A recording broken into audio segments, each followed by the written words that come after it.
স্বাগত সবাইকে। সংখ্যারেখা সম্বন্ধে আমাদের প্রত্যেকের ধারণা আছে, কারণ ক্লাস 6-7 সংখ্যারেখার কনসেপশন আমাদের ক্লিয়ার হয়ে যায়। কিন্তু এখানে একটা বিশেষ সংখ্যা নেওয়া আছে -7.56। বেসিক্যালি আমরা 6-7 স্ট্যান্ডার্ডে যা শিখে এসেছি এটা হচ্ছে সংখ্যারেখা। সংখ্যারেখার ডান দিকটা হচ্ছে পজিটিভ নাম্বার, +1 +2 +3 +4 এইভাবে চলছে। একইভাবে -1 -2 বাদিকে এইভাবে চলছে। আমরা যদি +5 যদি হয় আমরা চিহ্নিত করতে পারবো এই যে +5, ক্লিয়ার। অথবা -3 যদি আমরা করতে হয় সেটাও আমরা কিন্তু চিহ্নিত করতে পারবো -3। কিন্তু যখনই সংখ্যারেখার উপর যখন দশমিক ভগ্নাংশ বা সামান্য ভগ্নাংশ যখন স্থাপন করতে হয় তখন কাজটা একটু লেন্দি হয়ে যায়। কঠিন নয়, একদম বলবো না কঠিন, তা বলবো না, যথেষ্ট সোজা। শুধু টেকনিকটা শিখে নিতে হবে। সঙ্গে থাকো, দেখতে থাকো। আজকের বিষয়বস্তুতে ঢোকার আগে অর্থাৎ -7.56 এটা স্থাপন করার আগে একটা মিশ্র ভগ্নাংশ নিয়ে নিই, তাহলে তোমাদের বুঝতে সুবিধা হবে, তাহলে তোমাদের এই বিষয়বস্তুতে ঢুকতেও সুবিধা হবে, আমাকেও বিষয়বস্তুর মধ্যে ঢোকানোরও সুবিধা হবে। তাহলে শুরু করা যাক। একটা মিশ্র ভগ্নাংশ ধরে নাও 2 পূর্ণ ওপরে 5 নিচে 8। এটা আবার বিতর্ক আছে, অ্যাকচুয়াল 8 ভাগের 5 ভাগ আমরা চলতি ভাষায় 5-এর 8 বলি। 2 পূর্ণ 5-এর 8 এইটাকে আমরা সংখ্যারেখায় স্থাপন করব। এই মিশ্র ভগ্নাংশটাকে একটু সিম্পলিফাই করে নিই। আমরা জানি 2 যোগ 5-এর 8। 2 বিষয়টা আমাদের সমস্যায় ফেলবে না। কে সমস্যায় ফেলবে? এই যে সমস্যা মানে আমাদের ভাবতে হবে একে নিয়ে। এটা মানে কি একটু লিখে দিই, 8 ভাগের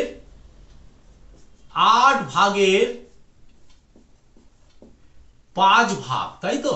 8 ভাগের 5 ভাগ লিখে রাখলাম, আমাদের সুবিধা হবে। এবার পুরো বিষয়টা নিয়ে একটু চিন্তা ভাবনা করি। সাপোজ ধরো 2 কোথায়? এই জায়গাটায়।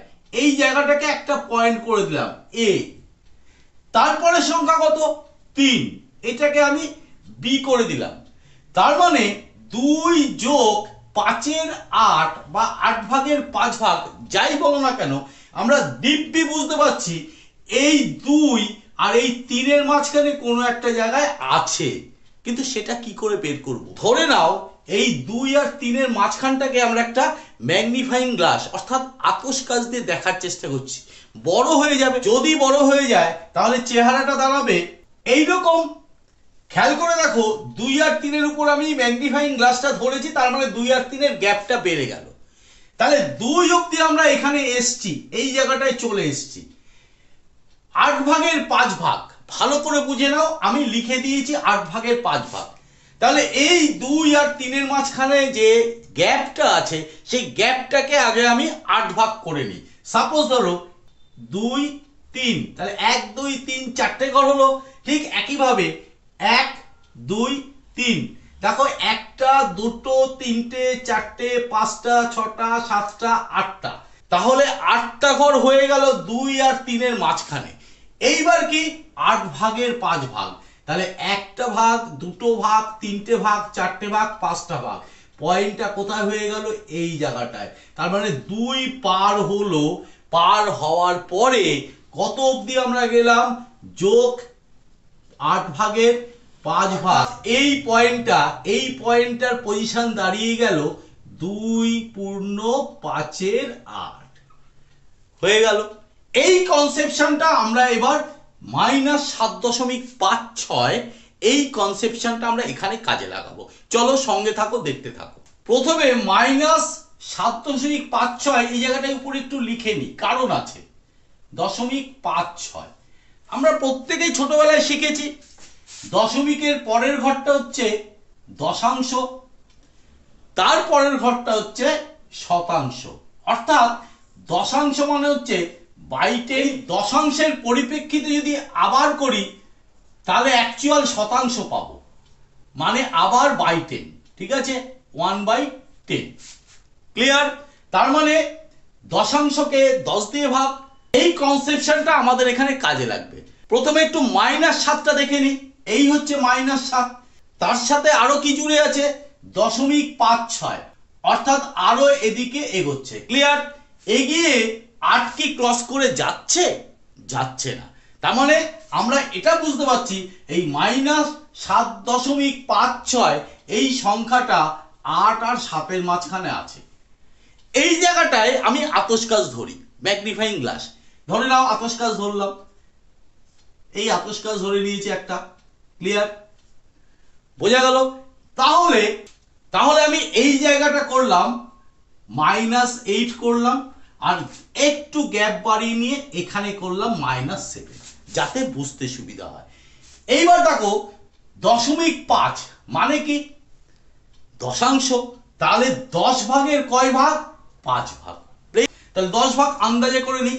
এই 1 তোমরা স্কেল দিয়ে করবে, 1 2 3 4, 1 2 3 4 5 হয়ে গেল। আবার 1 2 3 4 5। ক্লিয়ার? তাহলে এইটা কি দাঁড়ালো? -7.1 -7.2, দ্রুত লিখছি, 7.3 7.4 -7.5 -7.6 -7.7 -7.8 -7.9, পরেরটা 8 হয়ে গেল। তাহলে ম্যাগনিফাইং গ্লাসের নিরিখে যদি আমি ধরি, তাহলে আমার এই 7.5টা কোথায় আছে? 7.5টা আছে, যেহেতু 6-এর দিকে এগোচ্ছে, এই দিকে এগোচ্ছে, তাহলে এই যে গ্যাপটা আছে, এই গ্যাপটার মধ্যে আমার 7.56টা লুকিয়ে রয়েছে। তাহলে সেই লুকিয়ে রাখাটা আবার আমাদের তৈরি করতে হবে। এখানেই আমরা দেখিয়ে দিয়েছি 10 ভাগ করলে দশাংশের 5টা আমরা এই অবধি পেয়ে গেলাম। তাহলে এই জায়গাটায় আবার আমি ম্যাগনিফাইং গ্লাস ধরছি, আতশ কাচ, তাহলে গ্যাপটা বড় হয়ে যাবে। তাহলে এইখানটায় আমরা একটা ম্যাগনিফাইং গ্লাস আবার ধরছি, তাই তো? ধরলে গ্যাপটা বড় হয়ে গেল। যেই গ্যাপটা বড় হয়ে গেল, তাহলে এই 7.6কে সাপোজ ধরে নাও এই জায়গায় দেখতে পাচ্ছি, আর এই 7.5কে আমি এই জায়গাটায় দেখতে পাচ্ছি, 7.5। এইবার কি করছি? আবার 1/10 অর্থাৎ 10 ভাগের 1 ভাগ নেব। তাহলে এটাকে 10 ভাগ করে নিই। তাহলে 7.5কে আমি এইখানে দেখছি। এইবার আবার যখন এই দিকে আমি এগোচ্ছি, তাহলে কি দাঁড়ালো? 7.51 মাইনাসগুলো দিতে হবে, 7.52 7.53, এইভাবে এগোচ্ছি। 7.58 7.59 7.6। ক্লিয়ার? তাহলে আমাদের সংখ্যাটা কি বের করতে হবে? আমাদের সংখ্যাটা বের করতে হবে 7.56। কোথায় আছে সেটা? এই জায়গাটায় আছে। তাহলে সংখ্যা রেখার উপর এখানে আমি স্থাপন করে দিলাম 7.56।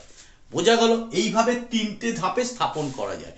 আরো একটু আমি বলে দিই, যদি তুমি এই অবধি বুঝে যাও, তাহলে তোমাকে যদি এই সংখ্যাটা যদি বাড়িয়ে দেয়, ধরে নাও 7.5634, আমি তো 6 অবধি গেলাম, আবার আর একটা লাইন তৈরি করতে হবে। লাইন তৈরি করে আবার 10 ভাগের 3 ভাগ দিতে হবে, তারপরে আর একটা লাইন তৈরি করতে হবে, আর একটা সংখ্যা রেখা তৈরি করতে হবে, আবার 10 ভাগের 4 নিতে হবে। ব্যাপারটা ভীষণ ইজি। আশা করি তোমাদের সহজ করে দিতে পারলাম। যদি সহজ করে দিতে পারি, তাহলে অবশ্যই লাইক, কমেন্ট এবং শেয়ার করো। চ্যানেলটিকে সাবস্ক্রাইব করে বেল আইকন বাটনটি প্রেস করে দিয়ে অল নোটিফিকেশনটা চালু করে দিও। আজকে থামতে হচ্ছে, আবার দেখা হবে। আজকের জন্য টাটা, বাই।